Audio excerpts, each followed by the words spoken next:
الرحمن الرحيم مقعي waxa weeye aadam afay maxamuud madaxweyne ku-xigeenka Jubbaland qaybta isbedel doonka oo jooga magaalada Kismaayo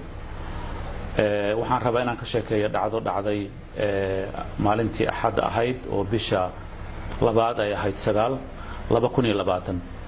dhacdadaas oo ka dhacday airportka magaalada Kismaayo oo aan rabay inaan ka dhoofo oo aan aado dhanka magaalada Muqdisho arintaas shalay waxay ahayd arin aad u murugo leh naxdin leh waxaan hore loo arag bay ahayd runtii waxaan rabaa inaan la wadaago bulshada Soomaaliyeed meel kasta ay joogaan dhacdadii shalay ka dhacday airportka magaalada Kismaayo waxay ahayd inaan safarkaas galo waxa igu horeeyay maalinkii Sabtiga ahayd 8 bisha labaad 2020 ayaa waxaan xiriir la sameeyay mas'uuliyiinta Amazon mas'uulka ah airportka magaalada Kismaayo iyadoo uu jiray heshiis bishii December la dhaxmaray isbedel doonka iyo maamulka airportka Amazon especially ciidamada Kenya waxaan ku heshiinay in airportka oo dhibaato ay ka jirtay dhanka safarka ah ay dadka u simaan isbedel doonka ka soo horjeeda fikirka maamulkii hore Jubbaland ayaa aad loogu dhibaateyn jiray bixitaanka ay soo galidaba arintaas waanu ku heshiinay airportkina wuxuu noqday si caadi ah ilaa madaxweynihii hore laftigiisa uu si publica u sheego oo yiraahdo airportka magaalada Kismaayo waa laga dhoofi karaa waa laga soo deey karaa arintaas waxay ahayd arin runtii positive ah maadaama airportada iyo garoomada diyaaradu ay yihiin hanti ummadda wada leedahay oo hadii dadku ay kala aragti duwan yihiin xataa aysan noqonin mid loo isticmaalo hadii qofku uusan de wax mushkilad wadin ma ogtahay inuu dhoofo xaq buu leeyahay saas darteed anoo taas ay noo sii horeysay ayaa markuu ugu dhashay safarka maalinkii Sabtiga ahayd ayaa waxaan la wadaagay mas'uuliyiinta Amazon airportka Kenyanka ah waxaan u sheegay inaan safarkaas u socdo waxay sheegeen muddo kadib igu soo celiyeen inay tahay dib inuusan jirin oo aad safri karto qoraal aan isweydaarsanayna waan hayaa oo arintaas cadeynaysa arintaas markay dhacday kadib aniga si caadi ah ayaan u diyaar garoobay diyaaradda baxaysay 7 barka aroornimo ku qornaa hotelkaygaan ka baxay xilli hore aniga iyo darawalka gaariga ii waday oo kaliya waxaan tagnay airportkii markii aan tagnay meeshii la isku baaray ugu horeysay oo aan ka geli lahaa airportka ayay askartii ugu celiyeen waxayna ii sheegeen in la rabo in la hubsado inaan airportka ka dhoofi karay in kale kadib muddo kadib baa la igu soo noqday maamulihii markaas nin maamula baan ka igu yiri airportka ii yimid anigu ma garanaynin wuxuu ii sheegay in aan la ogolayn inaan baxo waxaan ku riyaa amarkaas bixiyay inaan aniga bixi karin wuxuu igu yiri madaxweynihii hore ee Jubbaland Axmed Maxamed Islaam ayaa bixiyay amarkaas uu yiri ninka ma dhoofi karo ma waxa lagu sheegay sabab ah oo aan ku dhoofi karin maya waxa aan shaqo ku malihi niyo amarkaas aan qabaa meesha isaga tag buu igu yiri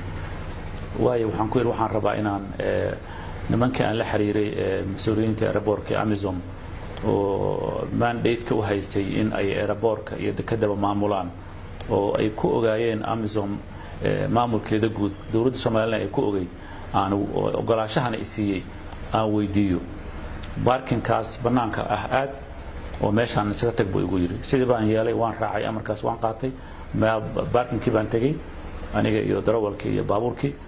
halkaas marka waxaan xiriir kala sameeyay nimankii aan la xiriiray maalintii Sabtiga ahayd ee Amazon waxayna ii sheegeen inay bal aan sugo intii aan jawaab ka helay way ugu yara daahday diyaaradii waxay baxaysay 7 barka aroornimo way iga tagtay waxaas la ii sheegay markaan shirkadii la xiriiray inay diyaarad kale jirto oo baxaysa 12 subaxnimo waxaan isla markaa midaas bal sug jawaabtan ayaa ka sug sidaasan u sugayay jawaabta idan wali la isiinin oo aan sugayo 8 iyo daqiiqadana ay tahay aroornimo ayaa waxa ii yimid ciidan uu wato ninkaas maamul banka ah igu yiri airportka iyo askar la socota oo ilaa 8 ah oo qoriyo iyo hub wadata qaylo iyo sawaxan bay nala soo galeen ayagoo marka askari waardiyeynayay barkinka aan joogay leh muxuu ninkan meesha u taagan yahay isna uu leeyahay maxaan ku sameyn karaa qofkan muwaadinka oo meesha taagan ayay ii yimaadeen anigu waaba yaabanaa inay qof kale la hadlayaan baan moodayay waayo ayagaa baarinka aad ugu yiri ma filin anigu inay wax dhib ah uba jiraba sidaas ayay marka waxay igu yiraahdeen ka soo deg baabuurka daqadii bay iga soo fureen banaanka soo istaagay ka qaada telefoonka oo jeebkiisa kadib jeebkayga baaris ugu dhaqaaqay in saacada la iga furo warbo anaaba insiinaya tartiibtiina marka qalaabo aan watay oo jeebka igu jiray oo dhan bay la baxeen telefoon haday tahay saacad haday tahay gacanta igu xirnayd haday tahay qalab kale oo jeebka igu jiray oo internetka iyo waxaasa waa la ibaartay kadib waxaa lagu bilaabay yad iyo runtii in haraanta dhulka la igala dhaco anoo taagan aan yaabo war maxaa inka khaldan war seed leedihiin war ila hadla waxay weydiiya kadibna anaga amar baan qabnaa baa la igu yiri si fiican baa la ii dilay qoribaadkii baa la ila dhacay dhulka la igu dhuftay 8 nin baa isku qabatay aniga waxba talaaba ah maan qaadin ma nuuxsanin dhulka ay dhigeen si fiican bay ii jirdileen xaqiiqatan oo ah inay buudka igula tuntaan haraantiyaan ifeeraan qori dabadii ila dhacaan xataa xabad igu ridaan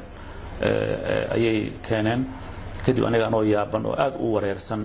oo daandaansan oo yaaban marna shoogsan ficilka marna leh dad bani aadana meenay dadku ahayn markay saan ku dilayaan adigoo aan waxba geysanba xataa hadal islaamiyan gaarin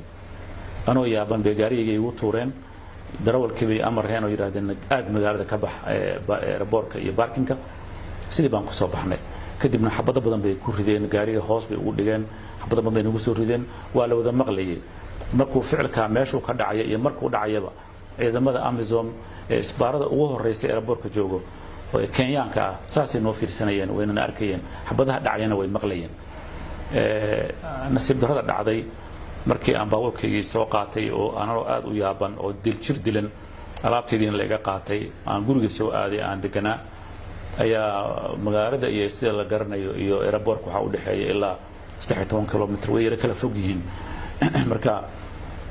inta aan ku soo jiray jidka ayaa waxa iga daba yimid gaari kale oo ciidan ah oo nimanka ay wataan laftigoodii oo qori saaran yahay gaarigiiba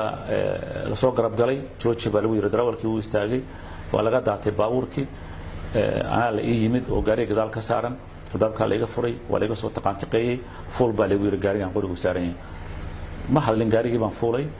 waa la kaxaystay laamigii baa la igala degay meel duur ah la ila aaday ma garan karin waxay ka wada hadlayeen niman gudaha gaariga ku jira shirkiisa yaa telefoon ku wada hadlayay oo kulay rag ciidanka watay ahaa muddo dhan baa meeshina lagu hayay kadibna waa la soo celiyay airportka dib la igu celiyay haddana kadib waa la wada hadlay mar saddexaad waa la iga soo celiyay haddana waxa la soo aadiyay dhanka magaalada markaan u jiro ilaa 2-3 kilomitir meel cidla ah oo banaan ah gaariga la istaajiyay oo jidka qarkiisa ah markaas waxa lagu yiri ka gaariga waan ka soo degay kadibna waxa lagu yiri bax magaaladii wataasi aad waxaan ku war meeshan aan joogo meel aan magaalo ka aadi kara ma aha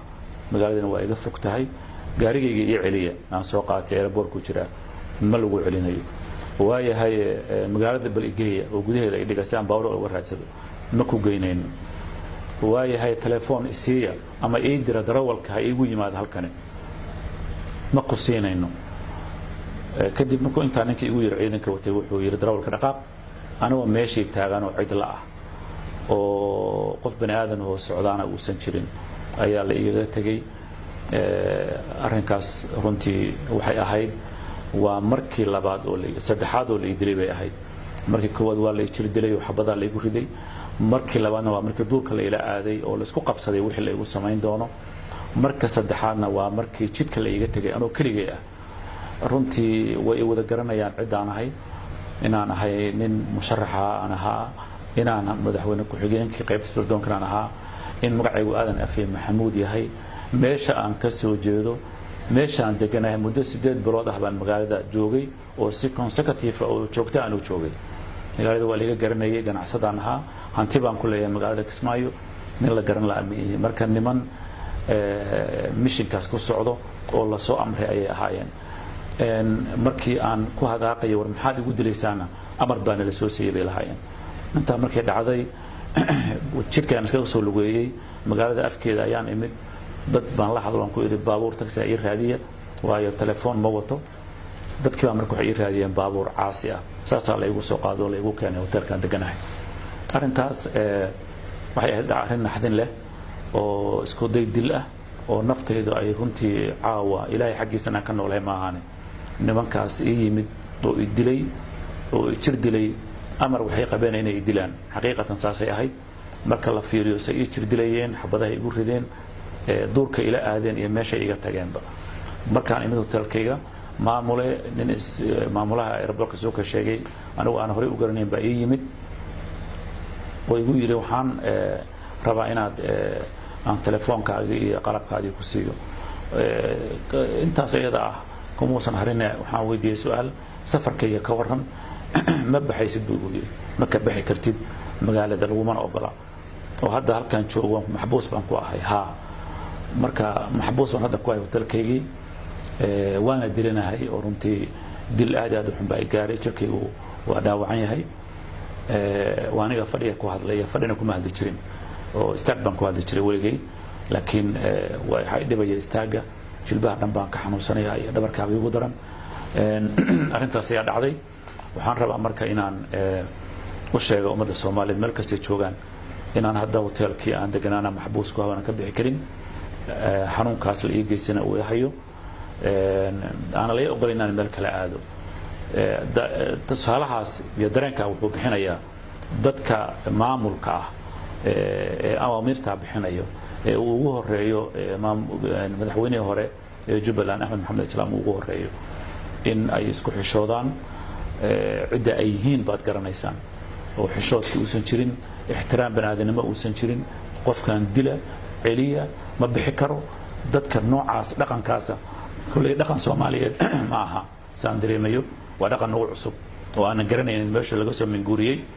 ummadda Soomaaliyeedna waa inay ogaato Kismaayo waxa ka jira wax cusub ma aha in qof la dilo